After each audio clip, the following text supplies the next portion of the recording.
This is the maintenance activity for replacing the PID cell, which is within this enclosure. Initially what we need to do is take the flow adapter out, and then we need to remove the cell holder. You may need to use a flat blade screwdriver to remove this, or it may gently pull out. If you pull it out square, it pops out like so. Then gain access to the cell PCB. We need to rotate the PCB clockwise, and then that will allow the cell to be removed.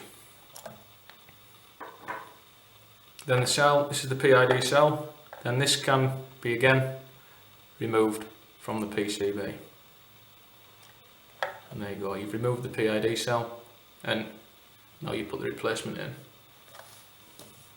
We are now going to replace the PID cell. We have the replacement cell here, and what we need to do is connect it on to our cell PCB. They will only go in one orientation, so gently push, line up the connectors and gently push together. We then need to connect into our cell housing. We will push that in and line it up. There is slight protrusions on the side of the cell. They line up with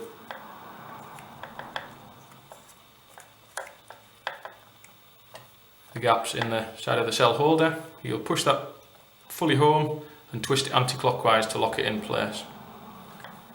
Then you replace the cell within the enclosure. Push down gently till it won't go down any further, and then you can reconnect your flow adapter.